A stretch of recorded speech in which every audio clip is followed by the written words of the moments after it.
បាទសួស្តីបងប្អូនសិស្សានុសិស្សទាំងអស់គ្នាបាទវីដេអូនេះគឺវីដេអូ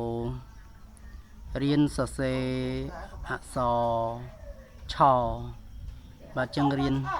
សរសេរអក្សរឆគឺយើងមើលតាមរូបយើងមើលតាមលំនាំនៃការសរសេរអក្សរឆនេះគឺមាន7ចលនាទី1គឺយើងទាញពីលើចុះក្រោមទី2គួចពីក្រោមផ្នែកខាងឆ្វេងទី3ចូលមកក្នុងទី4ឡើងលើទី5គួចចូលក្នុងទី6ដាក់សក់ទី7ដាក់សក់មកតង់ទៀតដាក់សក់កលាក់ខាងឆ្វេងហើយកលាក់ខាងស្ដាំបាទអញ្ចឹងចលនានៃការសរសេរអក្សរឆគឺមាន7ចលនាតោះអញ្ចឹងដើម្បីកុំឲ្យខាត់ពេលយូរយើងមើលយើងរៀនសរសេរទាំងអស់គ្នាបាទអញ្ចឹងទី1យើងទាញពីលើចុះក្រោមចលនាទី1យើងទាញពីលើចុះក្រោមមកត្រង់មកចលនាទី2យើងគួចចលនាទី3យើងចូលក្នុងពីឆ្វេងមកស្ដាំចលនាទី4រុញឡើងលើត្រង់បាទចលនាទី5គួចចូលក្នុងចលនាទី6យើងដាក់សក់បាទណាដាក់សក់ពីឆ្វេងមកស្ដាំនេះបាទចលនាទី7គឺដាក់សក់មកកលាក់ទៀតតពីឆ្វេងមកស្ដាំមកបាទនេះគឺអក្សរឆបាទអញ្ចឹងបន្ទាប់មកទៀតយើងសរសេរអញ្ចឹងទៀតមកទាញពីលើចុះក្រោមមកត្រង់បាទគួចចេញក្រៅចលនាទី3ចូលមកក្នុងពីឆ្វេងមកស្ដាំចលនាទី4រុញឡើងលើត្រង់ចលនាទី5គួចចូលក្នុងចលនាទី6យើងដាក់សក់ដាក់សក់យើងមាន2កលាក់2ចលនាគឺសក់ពីឆ្វេងមកស្ដាំនេះមកកលាក់ចលនាទី6ចលនាទី7គឺមកកលាក់ទៀតបាទអញ្ចឹងចលនានៃការសរសេរអក្សរឆគឺមាន7ចលនានេះយើងមើលតាមរូបនេះ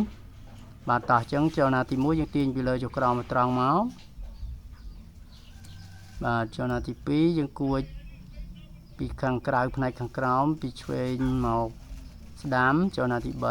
3ចលនាទី4រុញឡើងលើត្រង់ចលនាទី5គួចចូលក្នុងចលនាទី6ដាក់សក់ពីឆ្វេងមកស្ដាំបាទកលាក់ហ្នឹងចលនាទី6ចលនាទី7ដាក់សក់មកកលាក់ទៀតបាទអញ្ចឹងចលនានៃការសរសេរអក្សរឆគឺមាន7ចលនាតោះអញ្ចឹងបន្តមកទៀតទាញពីលើចុះក្រោមមកត្រង់ចលនាទី1ចលនាទី2គួចខាងក្រោមពីឆ្វេងមកស្ដាំចលនាទី3ចលនាទី4រុញឡើងលើត្រង់ចលនាទី5គួចចូលក្នុងចលនាទី6ដាក់សក់ពីឆ្វេងពីផ្នែកខាងឆ្វេងនេះចលនាទី7ដាក់មកកលាក់ទៀតបាទអញ្ចឹងចលនានៃការសរសេរអក្សរឆគឺមាន7ចលនាហ្នឹងតោះអញ្ចឹងចលនាទី1គឺយើងទាញពីលើចុះក្រោមមកត្រង់ទី2គួចខាងក្រោមពីខាងឆ្វេងមកស្ដាំចលនាទី4រុញឡើងលើត្រង់ចលនាទី5គួចចូលក្នុងចលនាទី6ដាក់សក់ផ្នែកខាងឆ្វេងចលនាទី7ដាក់សក់មកកលាក់ទៀតបាទអញ្ចឹងមាន7ចលនាណាតោះអញ្ចឹងបន្តមកទៀតចលនាទី1យើងទាញពីលើចុះក្រោមមកត្រង់ទី2គួចខាងក្រៅពីឆ្វេងមកស្ដាំទី3ពីឆ្វេងមកស្ដាំ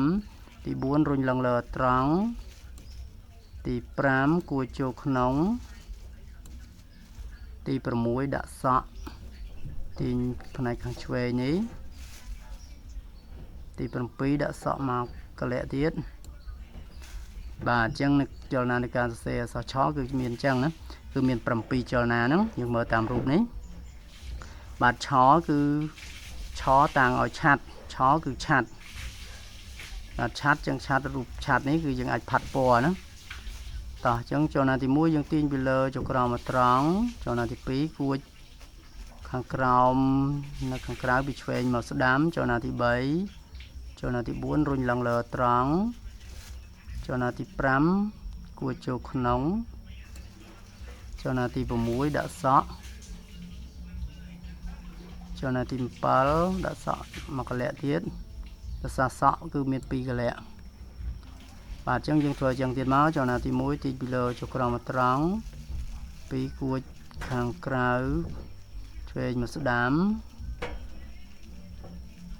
ទី3ឆ្វេងមកស្ដាំទី4រុញឡើងលើត្រង់ទី5គួចចូលក្នុងទី6ដាក់សក់កលៈទី1នេះទី7ដាក់សក់មួយកលៈទៀតបាទអញ្ចឹងចលនាទី1ទាញពីឆ្វេងទាញពីលើចុះក្រោមមកត្រង់ចលនាទី2គួច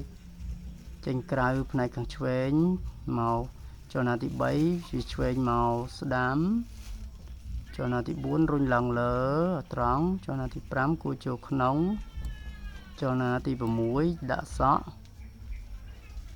ចលនាទី7ដាក់សក់មួយកលៈទៀតបាទអញ្ចឹងចលនានៃការសរសេរអក្សរឆគឺមាន7ចលនាបាទអញ្ចឹងមានប៉ុណ្ណឹងបាទណាអញ្ចឹងឆគឺយើងអានថាឆាត់ឆតាំងឲ្យឆាត់គឺរូបឆាត់នេះយើងអាចផាត់ពណ៌ណា